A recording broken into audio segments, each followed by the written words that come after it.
Good evening. This is Stedman Fry, along with my co-host Amanda Goodman-Berry and Flex McGee, with Delta Workers Unite, the Working Class Podcast, your newest resource for news, updates, and information on the state of the union drive and how you can get involved. We'll bring you interviews and stories from workers just like you and us who want to share happenings as they see them. We'll also be debunking the falsehoods and misconceptions about the union and giving you the tools to do the same. Please remember to like, share, subscribe, and hit the notification bell so that you will know when we post or go live. Thank you.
Hello. Happy Monday, and welcome to the Delta's Workers Unite and the Working Class Podcast. Today, I'm greeted with my co-host, Stedman Fry, Flex McGee, and our very special guest, Mr. Dan Mccurdy. I will now let everyone introduce themselves and tell you what station they're from, how many years they've been with the company, and we'll jump right in. Hey, this is Stedman Fry here in Detroit. 18 years on the ramp.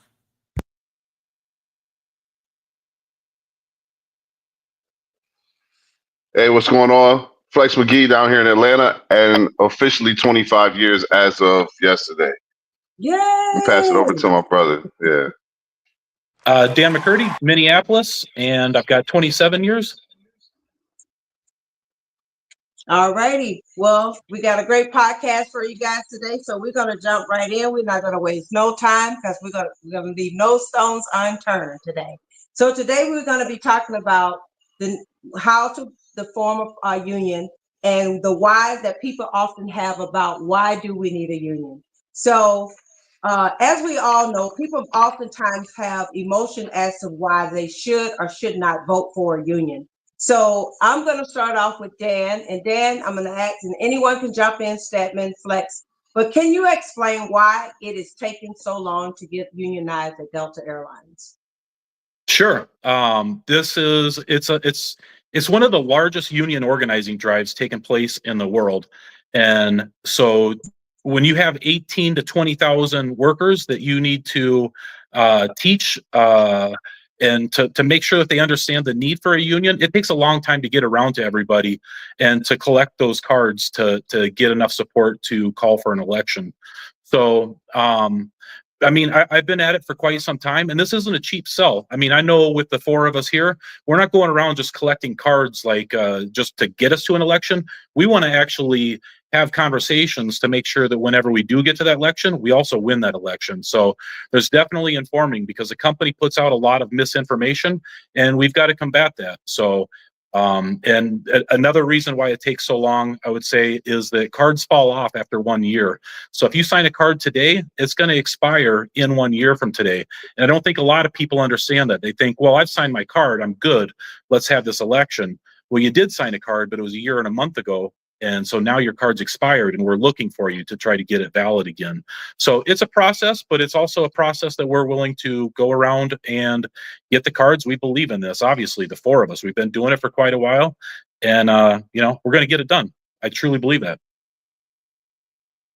Flex, did you have anything you want to add, Stedman? Oh, yeah, I'll jump in, man. Everything Dan said is correct, man. You know, it's just us getting it together and getting everybody signed at once. That's our biggest issue right now. The cards we need 50% plus one of everybody in our work group. And your card is only valid for 12 months from the date you signed it. We all don't sign on the same date. So that's really our biggest issue is we've been chasing down. We're always chasing somebody. We chase down currently we're chasing down people who were the initial signers when we first started this campaign a couple years ago. And then as soon as we catch all of them, and becomes our issue, we begin to chase down the people that over time we had to catch the first time or the second time, or, and because people's cards expire. If people really want this together, it would help us if you guys were more so chasing us than we were chasing you. You should be looking to say, hey, my card is expired. Hey, it's a new year. Let me just sign my card because it's a new year. I shouldn't be looking for Amanda Goodman Berry in November. And I know that she signed a card every year for the last 15 years. Like that's part of our issues, and understanding that we have such a large work group to work with. Like that is another issue. Every time you see a new hire class in Atlanta, especially, we need half of that class, on top of making sure that all of us stay on top of our cards. So it's definitely a daunting task, but it's one that I've accepted the challenge, and many of us have. And hopefully we can get more people involved. And that's really what this is going to take, is just getting more people involved that are willing to help us chase down cards and talk to people and educate people and share our stories and, just really unite our group. You got it, Stephanie. Fantastic. Anything else before we move forward? All right. So no. Go ahead. I was gonna say I think Flex and Dan kind of hit it on the head. Really, especially just to kind of what Flex was saying, we need to get more people involved. One of the things Flex was saying earlier is if you're asking about how things are going, are you involved? Are you getting involved? If you are, if you're concerned, where are we? Get involved. Don't just sign a card, but actually get involved in getting other people's cards signed. Right, get in the calls and do the things to move the drive along. Don't be a passive bystander in your own career. So I think those two sum that up great. Thanks, guys, for those amazing answers to that. And I hope that the viewers are listening to that and the Delta workers actually heard what you said. So also, there's a question that is always asked of us as card collectors. And I'm sure all of you guys hear this as well as I do. Dan, we all hear this here. Starbucks is organized. Amazon is organized. If they're already organized, the question they always ask, what is taking us so long at Delta? So what would one of y'all like to take a snag at that? What is taking us so long at Delta? Well, one of the big things that people need to understand is that at Starbucks, they organize under different rules than what we organize. So under the Railway Labor Act, we have to organize system-wide. And at Delta, we have 45 stations. So it's a massive number of people that we have to organize. At Starbucks, Amazon, and pretty much anybody else that isn't airline gets to organize plant by plant. So when you're only organizing 10 people to maybe 100 people, you can definitely reach every single person within a year to make sure that they are for the union or against it. You're going to know exactly where they're at. So it's just we organize under different rules, and this organizing, it makes us drive enormous organizing under the Railway Labor Act. But it also, there's some benefits to it as well. One of the benefits is that you're stronger. When we've got 18,000 people going into negotiating, sitting down at the table with a company, they have to take it serious because there's 18,000 of us in there. When you're sitting there with 5 or 10, it's a little less leverage. So when we finally do win this thing, we're going in with enormous momentum. Anyone else? And just to add a little bit to that, we left out the Unify, I think that was in San Diego when we had them on about a month ago, where they were able to even get the 60 people that they had unionized. So it is working. Unionizing is working. We just got to put more voices out there, get more hands on deck, and let's all work together to try to unionize Delta Airlines. But moving on. We often get questions, and this is turning into the why interview, because we want to answer those questions that the workers are asking from the floor. And one that I most commonly hear a lot of times is, why the IAM? I like the Teamsters or other unions. I prefer them. So why the IAM? Why the IAM? Why are we choosing the IAM?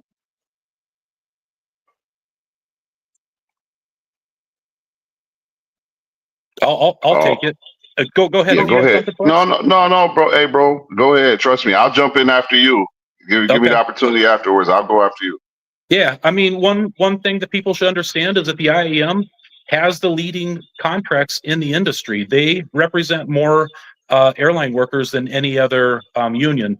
And people will say, I like the Teamsters, or throw out whatever name the union is, but there's always going to be somebody that has a problem with that union as well. Well, I don't like the Teamsters because my uncle's brothers Rabbit didn't like the Teamsters, so it just creates problems. Like it, because here's the reality: no matter which union we're going to go with, it's still going to be the four of us that are jumping out going forward. It's still going to be the 200 of us that are out collecting cards. It's still going to be the 500 or 1,000 people that are speaking positive about it. So this podcast wouldn't change if we were organizing for the IEM or for the Teamsters or whoever it is. So the three letters at the top, they can change, but it's going to be the exact same people that choose to take on the challenge of organizing that group. So the IAM, they've stood with us, and because they've stood with us, I also stand with them. So I've got absolutely no issue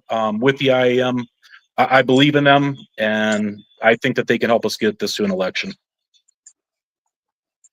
Great answer. Hey, okay. yeah, Flat. Dan, that was great, man. I don't even know really how to follow up behind everything you just said, because that was such a great answer. What people don't realize is that we are the union. And I think that's something we don't hit on enough, because they see guys like, people like ourselves doing, the work. They don't realize the level of time and energy and work that we actually put into this campaign. They just see, oh, okay, we're close, or we're doing this, and, I did my part and I'm ready to vote. And not realizing that we really need a little help lifting the rest of this up on the back end of everything. Like, we really could use your help currently in whatever city you're in, if you're watching this podcast, to help us move the needle on actually gaining an election. As far as answering that question completely, and backing up what Dan says, that IAM leads the industry in every category that we speak of. The IAM leads the industry. So people will say the IAM is weak. They should have had this done. It shouldn't take this long, and this, that, there, and the third. Like, I hear this stuff all the time. But the reality is the IAM weak, or are we weak?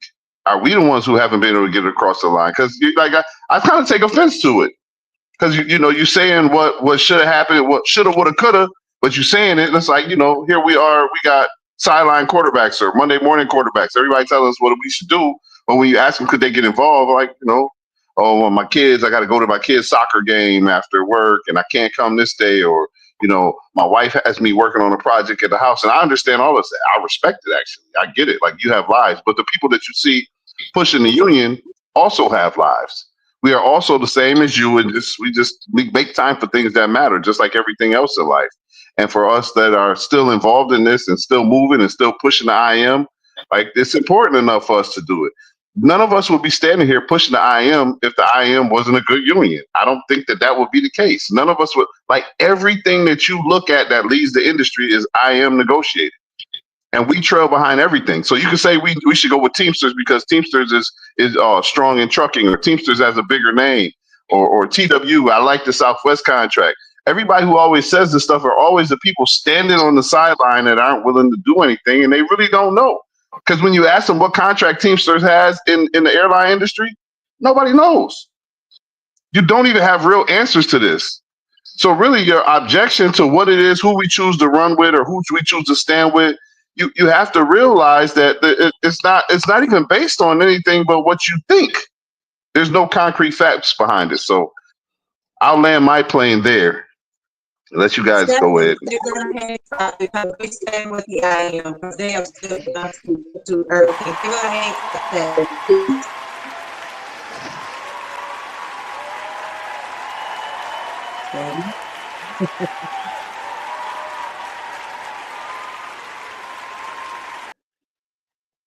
all right. Okay. Thanks, guys. Hey, I would like to address, I just saw something down in the comments, like, why don't we have a card signing day or card signing week? And just want to talk about it a little bit, because it's something that we should think about. We should discuss it maybe going forward. one we've tried it in the past. In our campaign years ago, we did try to do a national card signing. I think we did a week, and we did get quite a few cards. But on the back end, one of the things that we have to think about is that when that week is over, people get pretty discouraged if you don't get to an election. I mean, it's literally, we're having national card signing year because it's that big of a process. There's just so many people to get to that a day, a week, even a month isn't enough to track down all these people. I mean, believe me, I think that most people that are card collecting think of it as every day is national card signing day. So maybe there's a way though to draw attention to a week or to a month or something, but we also, one of the things that we experienced previously is the demoralization after that period of time goes. People go, oh, we can't get there. But we just have to accept and understand how big of a union drive this really is. Facts. That is facts. And also we try to use all different outlets that we can that are reasonable, that is right, and that we can do, and sometimes it takes time to get to workers. So we just need other people to get involved, because I think it was called a pop-up that we did, Dan. It was a pop-up where we had people to pop up and come in and sign cards. And you're right, people do get unmotivated when it doesn't happen after they feel like, I signed my one card. So, which leads me to the next question I wanted to ask.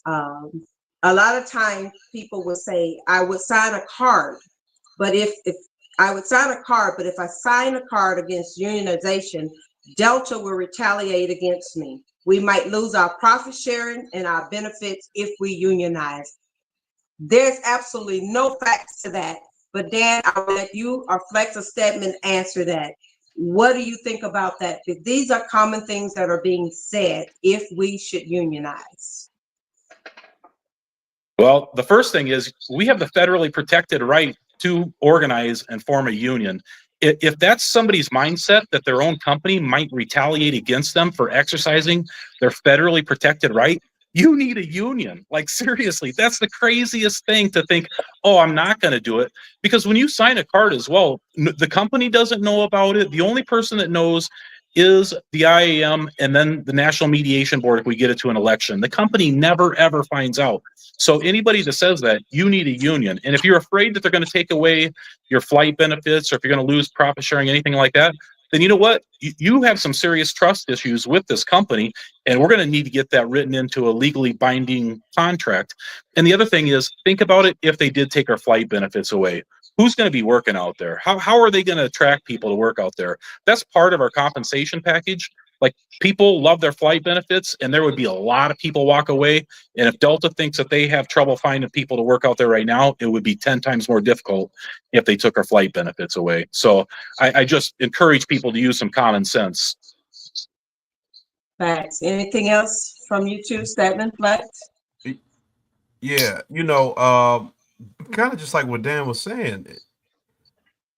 You don't really think about it in those terms, but like, what are you saying about your company if you think that'd be so retaliatory or vindictive that if you get a union, you would just lose these privileges that every airline has in the world, or at least, in the country? Every airline basically has this this opportunity to fly, or has that privilege to fly for a company that they work for. Or even we talked about last week with Captain Ryan and profit sharing. How would that make sense that the pilots have a union and they have profit sharing? Dispatch has a union, they must have profit sharing. And we would lose it if we became unionized, but all these other work groups would maintain it either with a union or without a union, but we would become union and lose it. That would make no sense, right? And and what the company is basically showing you is how much they really care about you or value you, or what lengths they're willing to go to show that. Because this is not something that you should be. This is coercion, right? You can't say that you've got the world's greatest employees and we're a great family. We've got this open door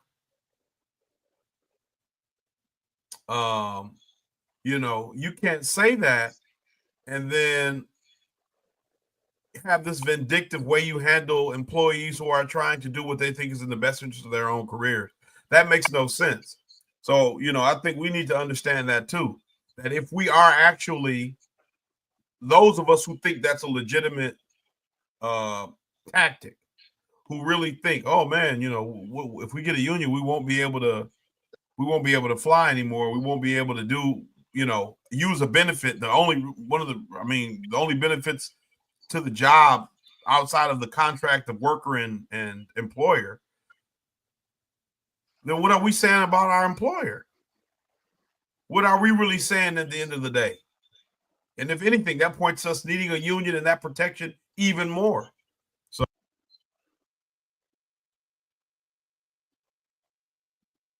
thanks, Stedman. Flex, you wanted to say something.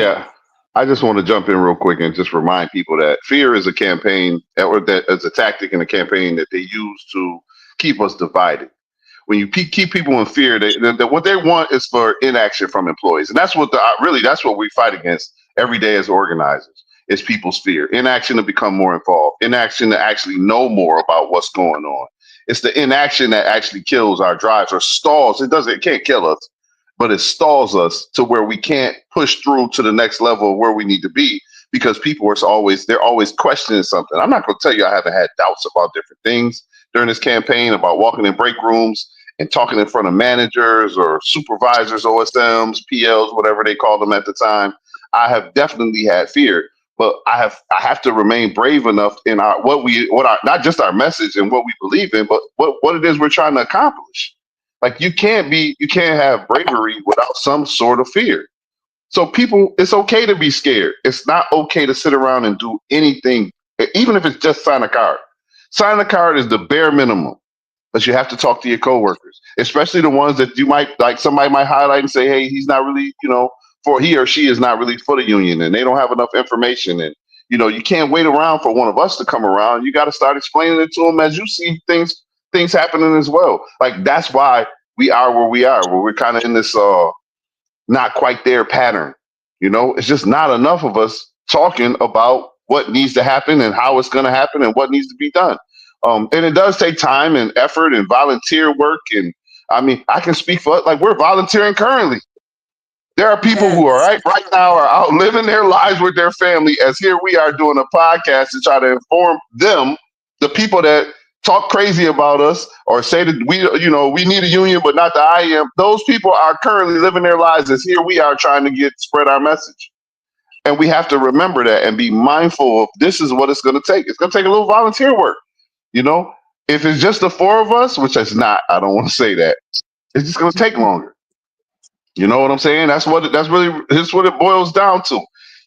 If you took an hour or 2 hours out of your day, or if everybody gave us like 4 hours a week, the people who really committed to this gave us 4 hours a week at work, just talking to your coworkers, they're already paying you. All you got to let them know is I support the union, and here's why. These are the things we need to get this campaign over the hump, and that's why we do this. That's why all four of us logged on this today to get on here to explain to everybody. This is our why. This is our reason. The IM, they have our backs, even if you feel like they haven't in the past. The people to the old Northwest people that are upset at the IM, or people who heard about Easter, the people that you're upset at are not around anymore. The people that you elected, they're not here. Your old elected officials are not even a part of this. So understand it's a difference between the system and the people that you're mad at. Most people who had union issues, they're normally mad at an individual. They're mad that they didn't feel represented correctly somewhere. But for old IAM people, Northwest people, those people are no longer involved. It's your turn to make a difference. And that's all I got to say. I don't want to start ranting. It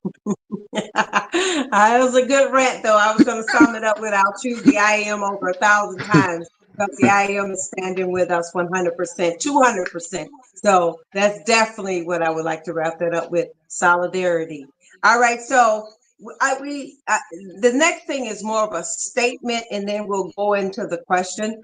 But people make the statement that unions are a thing of the past. And I understand there are historical places are in need, but there are no longer needs for a union. What do you think about that when people say there is no longer a need for a union? Dan, I'm going to come to you on that one. Well, what I would say is that unions are always out in front when they're pushing for, whether it's family leave, whether it's for child labor laws, whether it's been whatever it's been historically, it's been the unions that have fought for that stuff. We look around; things aren't perfect out there right now, and especially at Delta, we don't lead the industry in pay, we don't lead the industry in vacation, we don't lead the industry in sick pay, we don't lead the industry in retirement, pretty much down the list. The only thing in actually Southwest, or not Southwest, but profit sharing over at Alaska Airlines, they got percentage wise, they got more. They're a lot smaller airline, but so the thing that I would say though is that if people think that unions are a thing of the past, watch them go away and watch all of the benefits and everything that we enjoy today go away, because we trail all those industry leaders who are unionized carriers. We're trailing them. But if there was none of those out there, it would be a race to the bottom. And I think that people need to understand that, because that's exactly where these airlines would love to go, is cheap labor all throughout. And we do drag down the other carriers, because when they go into negotiations, they got to compete with Delta. And so we imagine having a seat at the table, making industry leading profits for the company. Like, we could help out the rest of the carriers as well, the other unionized carriers, instead of dragging them down in negotiations. So if people think that unions are a thing of the past, I just look around the industry, and it's the union carriers that are showing us the way. Absolutely, absolutely. Thank you for that. Did you guys have anything you want to add, Flex Stedman? Yeah. So when you hear people talk like that unions are a thing of the past or whatever, what that says to me is they're not really paying attention to current events, right? We're having historic inequality, right? It would rival the Gilded Age, which was a period in time in American history when, I mean, robber barons like Carnegie, like Rockefeller, really control American public and private life, right? They constructed these massive public works projects, but people did not own anything. Children worked in factories, right? You literally, I was listening to a podcast earlier today. You had a situation where parents would take out insurance on their children in factories, and that would be essentially the only way they could, as a family, hope to have any large lump sums of money, is because you knew eventually your 6-year-old, 7-year-old, 8-year-old would have a mishap in a heavy machine factory, and and would lose their lives. And so this is the level of inequality that we're living under, right? Working people can't afford to buy homes, can't afford to buy vehicles, living in vehicles, working multiple jobs or multiple full-time jobs, right? And so when we're talking about things of the past, this needs to be a thing of the past that we bring back too. If these levels of inequality are coming, we need to understand this was a tool that fought against that. Unionizing in America was the thing that turned the tide in the favor of the working class. It helped to establish a middle class in this country, because other than that, there was no hope for working people. And we're in a situation now, irrespective of, and we do a good job of understanding people of all political backgrounds. This is not, a show. We're political, but we don't get into party politics. But we need to understand, that unions are as relevant today as workers' rights are relevant, as the need for a strong middle class is relevant, as the need for care and concern for your future. If you have children, if you have nieces and nephews, if you have grandchildren, do you feel safe? Do you feel secure in their future? Do you believe, even if they go to college, how many of us know people who we work with degrees, but do you feel safe in knowing that your children, grandchildren, nieces or nephews can work a job in the future that will satisfy the needs that they have to the same degree that you're able to today? And so this is why we need a union. This is why unionism is not outdated, right? This is why it's relevant now as it ever has been. Large corporations all over this country and all over the world have unions. You know, they call them, what do they call them? Working organizations or something like that. I forget. But they have all these different industry organizations where they come together to try to create policies that benefit their own businesses and industries. Why wouldn't the people who do the actual physical work think that it was good for them to have a singular voice when it comes to decision making?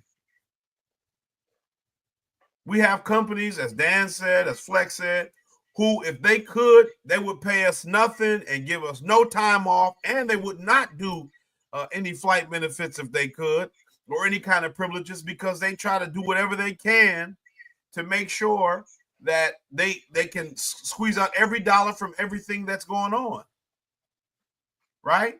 We need to understand that through unionizing, these are some of the gains that have been made. Sick time, vacation time, lunch, 8-hour work day, 40-hour work week. I mean, these are things that we consider to be standard that were unheard of 80, 90 years ago. You know? And so the union is as relevant as it ever has been. So, you know, get out of that mindset. We need a union now, as long as inequality exists, as long as the middle class and working class is threatened, as long as income inequality is at the levels it is, we need a union. It's relevant. I'll stop there. Thank you, Statman, for that. Anyone else before we move forward? Thank you for that, Statman. Great answer. Let me just kind of wrap that whole thing up. Stedman, you nailed that. You really brought that home for us, man. I want to thank you too, brother. But to wrap that up, if people feel like that they didn't need unions now, they don't need a union now, or unions are irrelevant now, or whatever you're feeling with that, where do you think the change is going to come from if the people don't have any say? Anytime something happens in any industry, any workplace, it's always the people that are on the ground floor that are doing the work actually come up with the solutions. Your supervisor doesn't know what you do every day. Your supervisor doesn't have the solutions for you. Your CEO doesn't have the solutions for you. What they have is reasons to make more profit. So we are the people who have to make the changes that are going to be comfortable for us as well, the things that matter. Like I tell people at work all the time, when they say safety first has nothing to do with us, because we are replaceable. I can get another one of you to come in here and do the same job. But your family can't get another one of you. You're one-on-one in your family. All of us are. You know what I'm saying? When we go to Delta Airlines and we go to work, I mean, we are a part of everything that happens to make profit at that airline. We are the Delta difference. Everything that we are the people who make it go. But they're looking at clipboards, spreadsheets. They have all of these graphs to tell us why something is we can do this. And we know as boots on the ground that it can't happen. We currently have these issues in Atlanta right now. So who presses for change for us? Like, I know a lot of times at Delta, and I don't want to take a shot at our culture, but this family thing, we are in a toxic relationship with our employer. And I hate to say it like that, but we are really in a toxic relationship with our employer. They give you all of this family stuff to try to breed loyalty amongst us. And what they don't understand is loyalty take care of us. The loyalty is already there because we get up every morning or every afternoon and we come out here to make a couple of dollars because we got family that we're really loyal to that we need to support. Like, it's a working relationship. You know what I'm saying? So for those people who don't believe in unions or think unions are a thing of the past, they're not. Delta Airlines works as long as you can get up and come to work. Don't get sick. Don't get hurt. Don't have an issue. As long as you can forever follow that, you can always come out here and make a couple dollars, but you got to do it till you die too, because by the way, there's no retirement. It's going to be tough to get out of this. It's very toxic. But it's up to us to make that change. Go ahead, brother. Go ahead. I get the rant. But you're spot on. I mean, the whole family thing, that's the exact reason. Like, I guarantee that, like, we felt like we were family at Northwest. You felt you brothers and sisters that worked out there. You like the people you work with. At United, I guarantee it's the same way. Southwest, it's the same thing. What the way that I think that it's used at Delta is they do it so that it's almost like a family discount. Instead of just we're a family discount, because people get emotions. They let their emotions get too involved in all of this. Like they love Ed Bastian or they hate Ed Bastian. Like he doesn't even run the show. He answers to hedge funds. The hedge funds are the ones going, man, we need more profit. Where can we get that from? And then he's got to look around. Well, I have an ununionized group here. They're the easiest ones to take things from. They're the easiest one to delay these raises to. They're the easiest ones to do all these things. That's why we fall behind, is because people get, they love or they hate something. Don't do that. This is a job that is out for profits, and there's nothing wrong with that. That's a good thing. It's fine. But we just have to understand our role in it. We have to take care of ourselves while we take care of the company. And the way to do that is through a union. Perfect. Great sum up. So what I want to say, and then we're going to move to the next question, because we still have some punchers here. So I want to ask our Delta workers, our Delta family that works alongside of us, do you want to see Delta go 101 years without a union? Or do you want to see Delta go 102 years? Delta take great pride in that 100 year. So what I challenge every worker, if you want to see a union come, let's not let that 101 year come to pass without unionizing Delta Airlines. Thank you. So we'll move to this big question that is always an elephant in the room. I don't want to pay union dues. Why would I pay union dues to come to work? Who would like to take that one? I don't want to pay union dues. Why would I pay union dues to come to work? We hear this all the time. I can, Dan. You know what, Dan? If you want to jump in first, it's been working. You hit them first, and I hit them second. It's been working. So go ahead, brother. Well, the first thing that I would say to people that they need to understand is that you don't pay one single penny in union dues until you've negotiated a contract and accepted a contract. So there is zero chance that I would vote on anything that doesn't more than make up the amount of dues that I'm going to pay. I would vote no all day long on that stuff. So there's no risk to it. I mean, and look around the industry, the unionized carriers, pretty much all of them are making more than what we're making. So we need to get it in writing. We need timely raises. Yeah, I would start off with that, just that you don't pay a single penny in union dues until you voted on. Like, if somebody's going to vote yes on a contract that doesn't more than make up for it, I'm going to speak out against you as well, because vote no on that thing. Go ahead, Flex. Yeah, I mean, he hit the nail on the head again, man. He knocking him out the park today. It's hard following the cleanup hitter when he's hot. But yeah, like you said, man, you're worried about paying dues instead of bettering our work environment. And currently you're losing while you're scared to pay dues. You're losing more than what anybody's dues is anywhere. You're losing more than that a month. Currently, we don't know when our next raise is or what it's going to be. We are currently losing more than you're going to pay in dues, probably for a year, because everybody else understands when their raise is coming and what it's going to be. You can make zero adjustments until they feel like, okay, we've been holding out long enough. Let's tell them what we're going to give them. Let's tell them about the 5% we're going to give them, or even the 7% or 10%. They're not going to make us lead like industry leading. You know what I'm saying? And people will say, even if we came out and we topped whoever's at the top right now with an industry leading pay per hour, the only reason they're going to do it is because somebody's getting ready to jump us in the next 6 months, and that we make so much less on the back end. Like, we do have some good benefits, but a lot of our stuff is costly. We don't have work rules at all. Our work rules are trash. Working 10 hours because you're on a part-time line to start getting overtime, you lose across the board. You're losing way more in dues currently than you could ever lose paying dues and having real work rules and having the respect that you deserve at the job every day. I can't tell you how many people come up to me with this, oh my God, I got to try to maintain my 20 hours every 3 months. I can't give a day away because if I give a day away, the next thing you know, they're blocking my swaps. Currently in Atlanta right now, we have a thing for baggage drivers. Our OSMs just came out and told us, if you are in the bottom 20 in baggage drivers, they're not allowing you to accept overtime anywhere. They came out and told us you can't take overtime anywhere because your driving numbers are too low. That was said in Atlanta this week. And you're telling me about paying dues. Bro, we're losing across that don't even sound legal. You can't get overtime anywhere. But you're telling me we're a family. How is that fair? If they're telling you we're going to use favoritism, we're going to not allow people to swap, we're going to not allow people to take overtime, we're going to prevent you from making money for your family. And you got to be out here and do it unsafely because we already know that the operation is unsafe. In Atlanta, we currently ride around, regardless of how cold it is. If it's storming, raining, which are the worst days, any online driver will tell you that's the worst day to work, in a tug with no cover on it.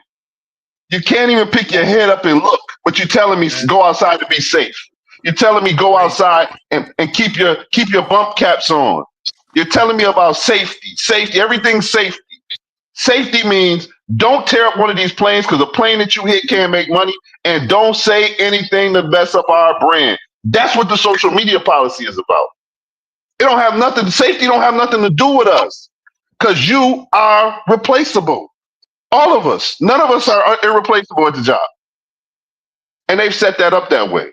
So it's time for us, for people who say that you don't need a union, it's time for you to understand exactly why you need to say something today in your work area. Today.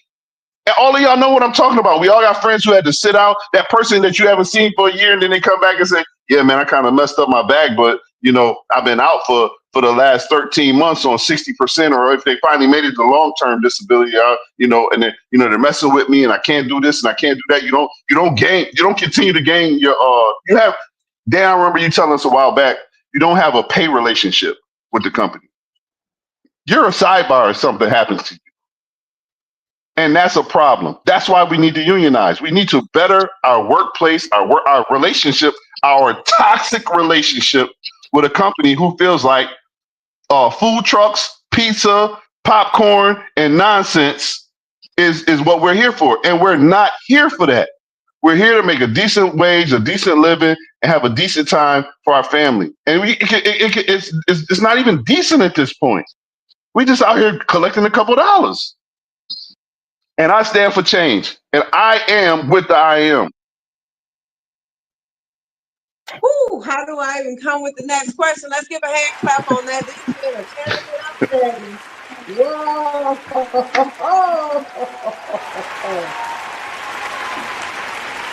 Whoa. All right. You guys got some fire in your boots today. And that one lit it for Flex. That one did it. Dude, if I lived down to first base, I just crossed home plate because that one knocked me in. Hey, that rain in Atlanta is no joke, man. Great job. So, guys, these the last couple of questions is also is a call to action and what we do. But before we do that, what are your thoughts on there have been said that unions are corrupt? Even someone said, I saw someone brought up charges for theft of the union. Why would I want that? So what do you say about that? And Dan, I'm gonna lean into you on this one right here because we talked about it a little bit. So what would you say to that? The question is, unions are corrupt. Mm-hmm. I saw someone brought up on charges for theft or union dues. Why would I want that? Well, first of all, unions are an organization. Like if somebody's being brought up on charges for theft or something like that, that was an individual that made a bad choice and that stole. And you know what? Thankfully, that person was caught, whether they were union or non-union. Whoever would steal and do something like that, the good news is that they got caught. So, but we can't paint the entire union, like every union, with the same brush that they're all corrupt because somebody got caught for doing something wrong. Because think about it, like a charity, there's corruption in charities. That I still want to save puppies. Like, there's churches, our faith. Like, there's people within there that steal. So people still continue their religious beliefs. It doesn't make every religion bad. So I would just caution people that just because somebody was caught, whatever else, don't paint the entire union with that brush because it was one person. And we should all be thankful that they were caught. And that's exactly, the system worked the way that it was supposed to. And it's true that unions are audited way more than any other organization. Like, they go into unions and look them through. So if there is something going on, people should know that you're probably going to get caught, and it's not a wise idea. So I don't know. That's where I stand on that. Okay. Lex, you have anything? Statman, you have anything? I'll jump in real quick with my 2 cents on that. Is like anything that involves big money can possibly has a potential to have some type of corruption in it. But like Dan said, if people are getting caught, and that's what you want. That's what the system is based around. If people try to cheat you in the system, that they're caught and and taking the court around that, or try to bring them to justice or figure out exactly what happened. That's part of the process. But I'm not gonna stop myself from being protected or stop from getting a contract because there could possibly be corruption by somebody that I voted in. I'm not gonna do that. I'm gonna give myself an opportunity to put things in writing, and we're gonna put people's feet to the fire and hold them accountable for the things that they say they're gonna do and the things that they actually do. I don't have that. I don't have. That's another fear tactic. Everything that we always talk about is something to place doubt in somebody's mind on this might not be the right thing. What's not the right thing is to continuously sit on the sideline and not figure out why we have people who fight so hard for this union. That's not the right thing. You can't just say, "Oh, we've never needed a union," or "Delta's never needed." Delta always probably needed the union. But there were times where they treated you better because Union Airlines were being treated better, and they still are. But now they try to make it seem like you have all of this great stuff, and maybe it is great, but it's not as good as our union, competitors. It's just not. Our brothers and sisters that are unionized, that have real voices in the workplace, they're not worried about how can I make up this. I can't give a day away in 3 months, but I want to go and take a trip. So I got to work just as much as I give away. All of these 20-hour lines, people complaining about full-time lines disappearing. What did you expect? This is what the profit sharing celebration is about. This is what pays for it. Taking money from you, not compensating you the way you're supposed to be compensated. This is how they pay for these things. It's all a show. But that's all I got. Stedman, you got it. Well, yeah, I don't know how much more I can add to that, but yeah, if you look at how the company operates, this is the kind of thing I always think about. So what you're saying is the way things are going are fine. The corners that might be cut or the profit, the cost cutting measures that the company might be taking is good for you. You don't, because that's not technically illegal. You think that's fine, or that's a risk you're willing to deal with. You know what I'm saying? We hope, like Dan said, when those kind of things happen and within the union structure, we want those people to be prosecuted to the fullest extent of the law, whatever. Because that hurts us as members of the union, because we can't be sure you're negotiating in good faith. At that same time, what you're saying is because this individual, this one person, has done this wrong thing, this corrupt thing, we want to throw the whole thing out, throw the baby out with the bathwater. But what about all the different stuff we see happening every day at work that doesn't work? We don't want to hold anybody accountable for that. All it might not be up to sufficient, the staffing, any of that stuff. That's perfectly fine because it's not a technically legal. We don't have an issue with it. This is a battle we're willing to fight amongst ourselves or alone. This is the kind of false equivalency that we make when we have these kind of conversations. And we need to step past that. We need to not fall into those traps. When somebody says stuff like that, hey, there's corruption in our government. Are we going to throw the whole government away? Are we going to throw the country away? Are we going to fight to make it better? Are we going to fight to have it, look in the image that we want to see it in? To have it run as smoothly and as properly as we think it should be. This is the question you ask. Take a more active role if you think there's corruption. Make sure that you run for office. Make sure that you push candidates to run for office. But what's going on now without a union, you have to tell people it's unacceptable. It's totally unacceptable. You know, but those are tactics the company tries to use to get you having a completely different argument on their terms, because they don't have legitimate good faith points to bring up. They don't have anything of substance in good faith to say, to offer you. So let me just try to show you how this is bad, so that what we're doing as insufficient doesn't look so bad. Because you're already here with us. You're already on the ground with us here. You know, you don't want to risk it. Whatever they got going on, I already got you in the mud. We can't fall for that. Thank you, Statman. Thank you for that. Thank you, all three of you. That was excellent answers to that. So as we wrap it up, I'm going to ask my final two questions here. And you guys feel free to dive in, because this is a true call to action of all Delta workers, including ourselves, to continue to work. But the question is, how do we get there, and what will it take? How do we get there, and what will it take?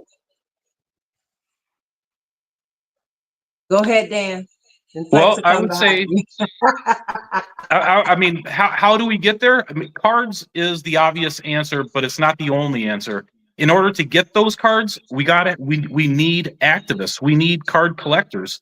And the cards that we're collecting are people that have previously signed already. So these are easy cards to get to. It's just a huge task unless we have a lot of hands doing the work. And if we can get a lot of hands doing the work, we can get this done within the year.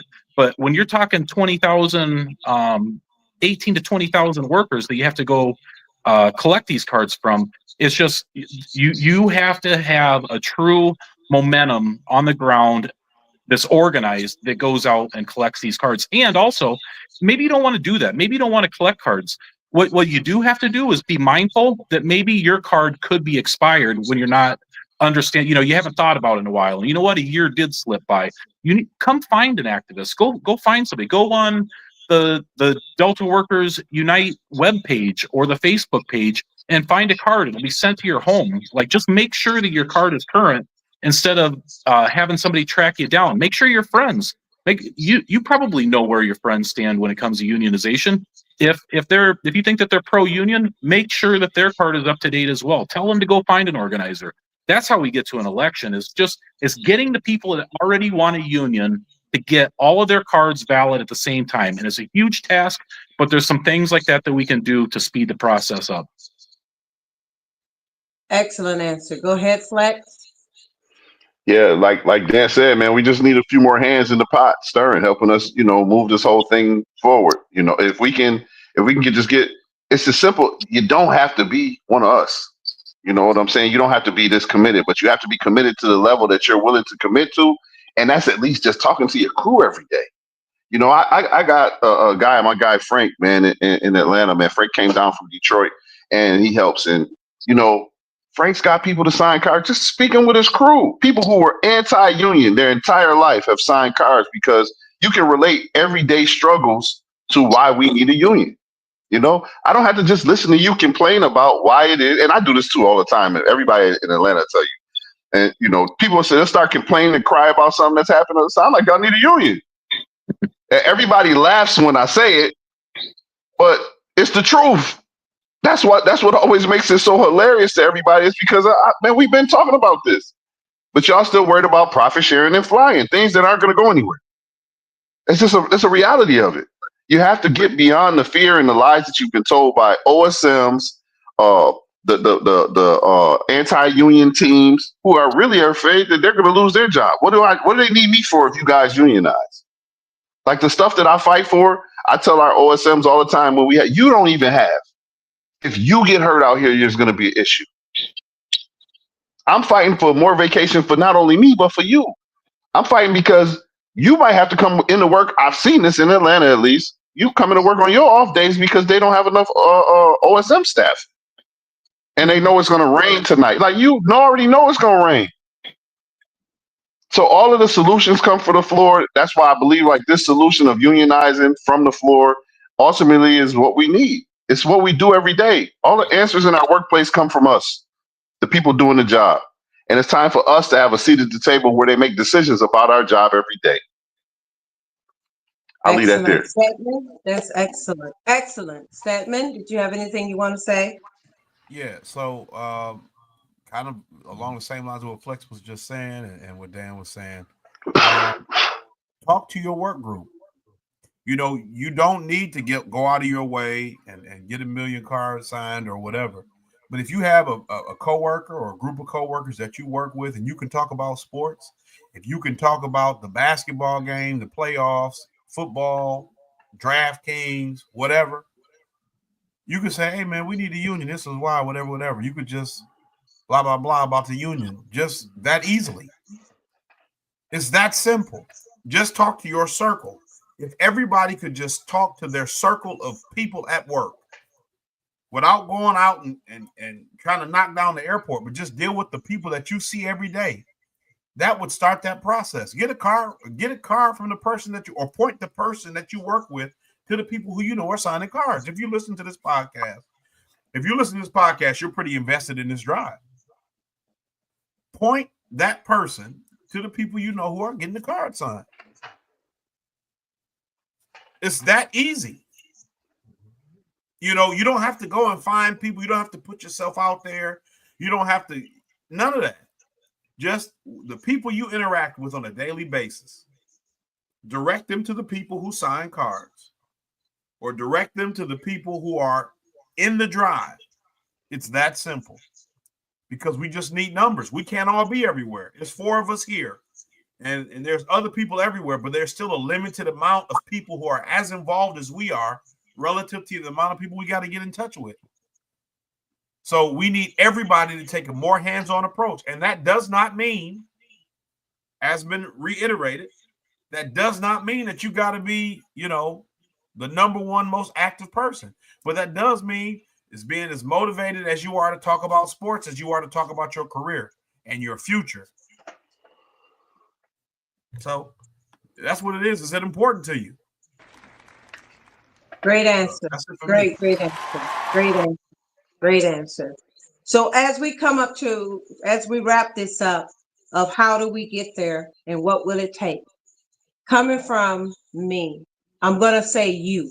It's going to take you. It's going to take us. It's going to take all of us to get to the finish line. We cannot get there without you. We need all Delta workers to come to the front of the line and start helping us get cards signed. Come and be a part of the committee, stay system-wide in all stations. So the bottom line, the answer is we get there with you, and we get there together. And I want to thank you guys for being on today's podcast. Thank everyone for tuning in. Please don't forget to hit that subscribe button, hit the notification button, hit all so that you never miss an upload. And give us a thumbs up and let YouTube know you like our content. Please share, comment, repost, and thank you. And we'll see you next Monday on our podcast. Thank you, everybody, for solidarity together. We'll see you next week.